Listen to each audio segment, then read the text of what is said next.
a pleasant day everyone. I am Kaya Miyasada and today we'll be talking about data gathering and preliminary interpretation. So first, let us have data gathering. So what is data gathering? So when we say data gathering, it is the process of collecting information that will be used in research, decision making, or problem solving.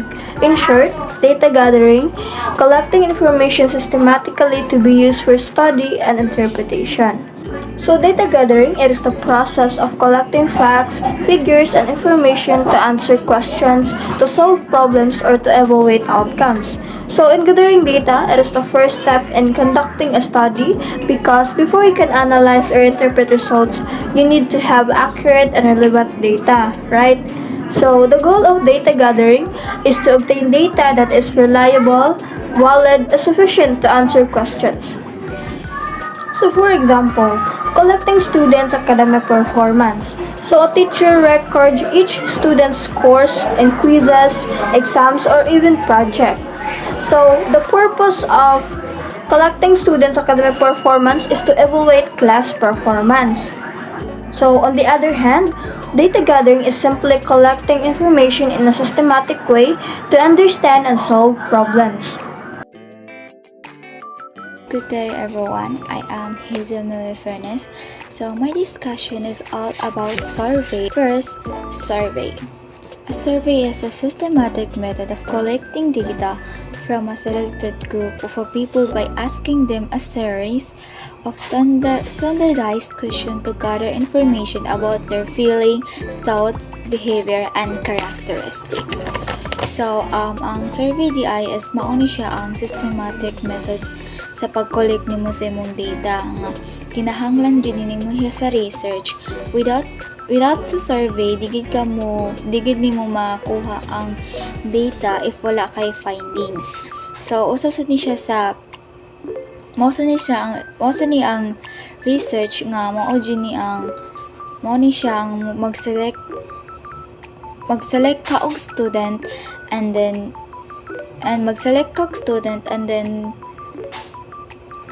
para makakuha sad ka og gather information about silahang feelings. Experiment is a test or study done to collect data and see the results. So I have two examples of the experiment. So first, we have here the pie chart. So the experiment here is asking students what sport they like most. Here in the table shows the basketball, volleyball, soccer, and others.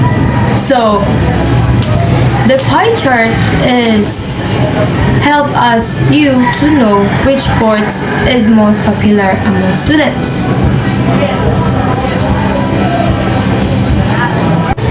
Two is the bar graph.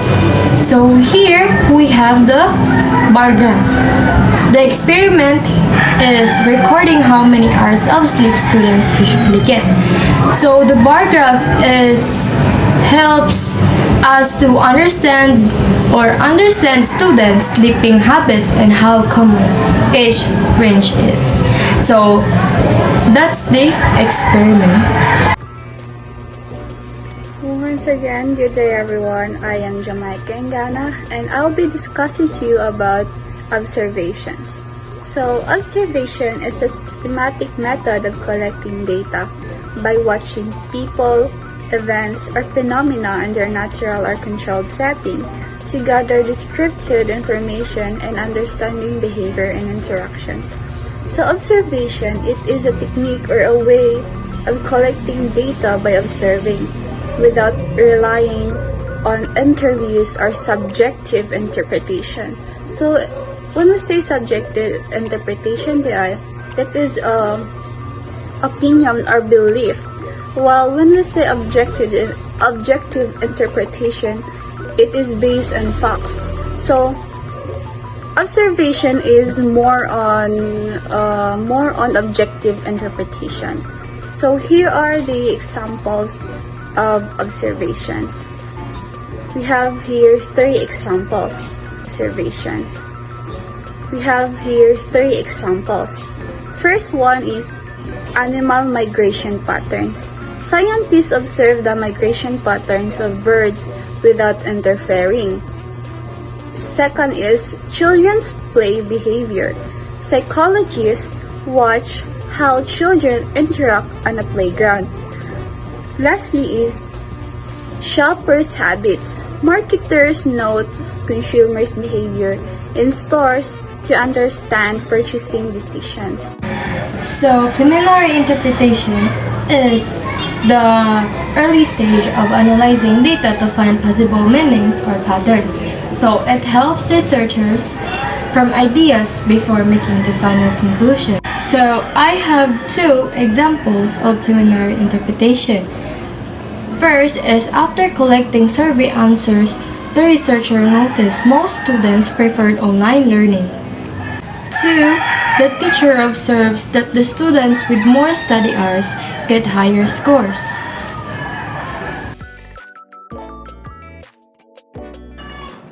Organizing data. So, organizing data means arranging the information you collected from surveys, experiments, or observations into a clear and systematic form so that it can be easily understood and analyzed. So when we say organizing data, it means arranging the information you gathered so that it makes sense. It is for you to easier to read, to understand, and to study. Sometimes when you first collect data, it's often messy, long, or unstructured. So organizing data helps you put it in order. In short, organizing data is turning messy information into structured formats. So there are 3 ways of organizing data. First one is the tables, listing numbers or answers in rows and columns. So for example, as you can see in the screen, a table showing how many students prefer online versus face-to-face learning.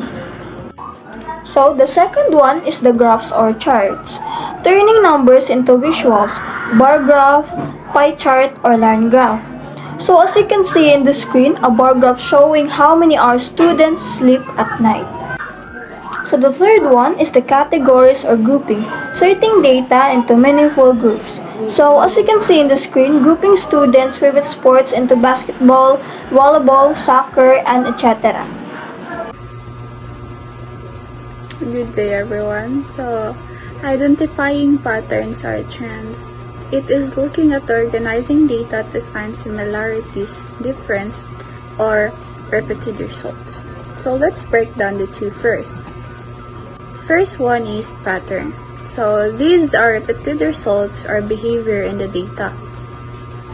Example of it is if 8 out of 10 students say they prefer online learning, that is a pattern of common preferences. Since supposedly you have 10 students to survey of what they prefer, online learning or face-to-face learning. So most of the students states there that they prefer online learning. So since 80% of the students states that they prefer online learning, that is a pattern. Again, pattern is a repeated results or behavior in the data. Second one is trends. So this shows how data changes or move in a certain direction over time. So example of it is if a number of students using ebooks has been increasing each year, that is an upward trend. So example of it is, for example, in year 1 there are only 20 students that use ebooks. Then in year 2 there are now 35 students that uses ebooks. And then in year 3, there are now 50 students that uses ebooks. So that is an upward trend. So again, trends is how a data changes or move in a certain direction over time. So there are also downward trends. So when we say downward trend, it is decreasing. So for example, in year 3, there are 50 students that uses ebooks, and then in year 2 there are now 35 students that uses ebooks. Then in year 3 there are now only 15 students that uses ebooks. So that is a downward trend. Downward trend is decreasing. Then upward trend, it is an increasing. So trend again is this is how data changes or move in a certain direction over time. So that's all for my part. Thank you. Summarizing findings. Summarizing research findings is the process of condensing the key result and insight from a study into a brief, factual, and objective overview. So, ang kaning summarizing findings in our research, it is involves condensing the main result and discover into a consequence and clear overview. So, mao ni siya ang overall ni mga findings sa research ni mo, bali imuha na lang siyang gimubo ang information. So, example is, the study found that first-year student enrolled at Notre Dame CN College of Polomolok primarily cited an advertising the school's reputation and offer double tuition as key factor in their decision. So, mo ni siya ang example sa summarizing findings. Bali, imuha na lang siyang So, if dili mo siya i-summarize, if imo lang siyang i-findings is, if ang imo isulti is findings, taas gini siyang information, like taas na gini siya. Mingon gitag summarizing findings is, bali imuha na lang siyang i-summarize all. So, bali mo na ni siyang iyang summarizing findings. And that's all. Thank you.